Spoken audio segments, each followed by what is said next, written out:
Assalamualaikum warahmatullahi wabarakatuh. Halo semuanya, perkenalkan nama aku Anggarana Eka Nugroho dari kelas 4. Di sini aku akan mempraktikkan cara membuat ukiran topeng Malangan dari sisa-sisa sabun. Topeng Malangan atau wayang topeng merupakan sebuah tradisi dan kebudayaan asli Malang. Sejarah topeng Malangan ini sendiri berkaitan erat dengan kerajaan Kanjuruhan. Budaya topeng ini muncul pada masa pemerintahan Raja Gajayana sekitar abad ke-8 Masehi yang dimaksudkan sebagai sandiwara atau tontonan hiburan bagi sang raja dan rakyatnya. Budaya ini merupakan hasil asimilasi antara budaya India Jawa Kanjuruhan karena pada masa tersebut banyak pedagang dari India yang berdagang di Kanjuruhan. Tetapi, sejak pemerintahan Raja Erlangga, kesenian topeng ini diubah menjadi kebudayaan biasa dan hanya sebagai seni tari saja. Adapun maksud lain dari pemakaian topeng ini adalah untuk mendukung fleksibilitas penari sehingga tidak perlu menggunakan riasan yang pada zaman dahulu memang sulit untuk dilakukan. Kebudayaan wayang topeng ini akhirnya menjadi seni budaya khas Malang yang merupakan satu seni pertunjukan yang dimainkan oleh manusia tapi tidak memperlihatkan wajah asli sang pemain, yaitu wayang topeng Malang. Sesuai namanya, para pemain dalam pertunjukan ini menggunakan topeng sebagai penutup muka. Ciri khas Malang tampak nyata dalam seni wayang topeng Malang ini. Salah satu ciri khas tersebut adalah pahatan karakter wajah seseorang pada kayu yang nampak lebih nyata. Selain itu, ragam warnanya juga lebih beragam dibanding topeng dari daerah lainnya. Warna tersebut yaitu merah, putih, kuning, hijau, dan hitam. Arti dari warna-warna tersebut secara berturut-turut melambangkan keberanian, kesucian, kesenangan, kedamaian, dan kebijaksanaan. Ada lebih kurang dari 76 karakter tokoh yang terdapat dalam seni yang berkembang sejak zaman Hindu-Buddha ini, hingga akhirnya hanya ada 6 karakter yang paling menonjol dalam wayang topeng tersebut. Langkah yang pertama adalah siapkan alat dan bahan. Yang pertama ada sabun kodok, yang kedua ada cat akrilik, ini nanti untuk mewarnai hasil ukiran tersebut. Yang ketiga ada cotton bud, ini nanti untuk membersihkan sisa-sisa ukirannya. Terus yang keempat ada tusuk sate, ini buat ngukir garis-garis gitu. Nanti kalau misalnya nggak punya tusuk sate bisa diganti memakai tusuk gigi. Terus yang kelima ada pisau, ini nanti untuk ngukir juga.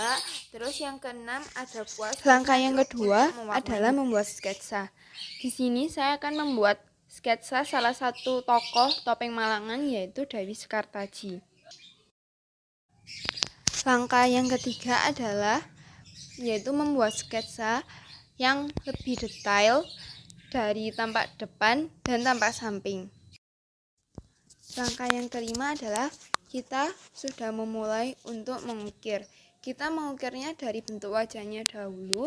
Setelah itu kita akan fokus kepada detail-detailnya seperti hidung, mulut, mata, dan hiasan-hiasan yang ada di kepalanya. Jadi, step selanjutnya itu adalah kita ngebersihin bagian yang ada sisa ukiran sabunnya. Nah, kalau di bagian ini kayak gini tuh kita nanti bisa bersihnya pakai tusuk sate. Pokoknya bisa nyela sampai sini. Nah, kenapa sih kok dibersihin? Dibersihin itu nanti misal biar nanti kalau waktu ngecat itu nggak gerendel-gerendel gitu. Jadi dibersihin gitu.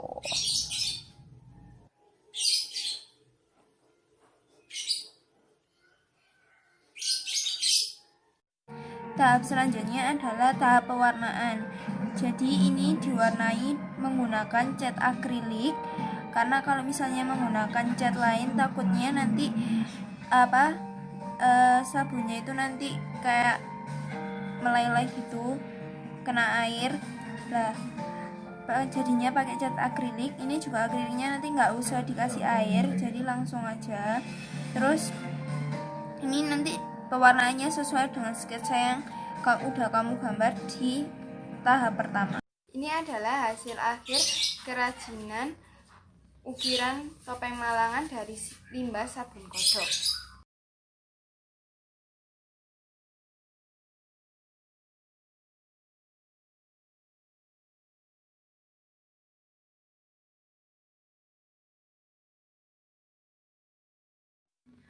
Budaya adalah suatu warisan atau leluhur dari nenek moyang kita yang tidak ternilai harganya. Budaya Indonesia sangat banyak dan beragam. Hanya itulah yang seharusnya kita jaga dan lestarikan. Budaya itu sangatlah perlu untuk dilestarikan dan salah satu caranya adalah dengan cara membuat topeng Malangan. Bahkan kalau kita mampu, kita juga harus mengajarkannya kepada generasi muda karena mereka lah yang akan menjadi penerus bangsa dan memimpin negara kita tercinta ini. Satu hal yang bisa kita lakukan adalah kita jangan pernah malu untuk memakai produk dalam negeri. Selain dengan kita mau belajar membuat topeng Malangan, kita juga harus mencintai produk dalam negeri atau produk kita. Jika bukan kita, siapa lagi? Di sekitar kita masih banyak limbah-limbah yang masih bisa dipakai atau didaur ulang. Jadi marilah kita mendaur ulang limbah-limbah tersebut menjadi barang yang berguna atau barang yang memiliki nilai jual. Jadi marilah kita belajar mengolah limbah-limbah tersebut agar tidak sia-sia dan hanya menjadi sampah saja.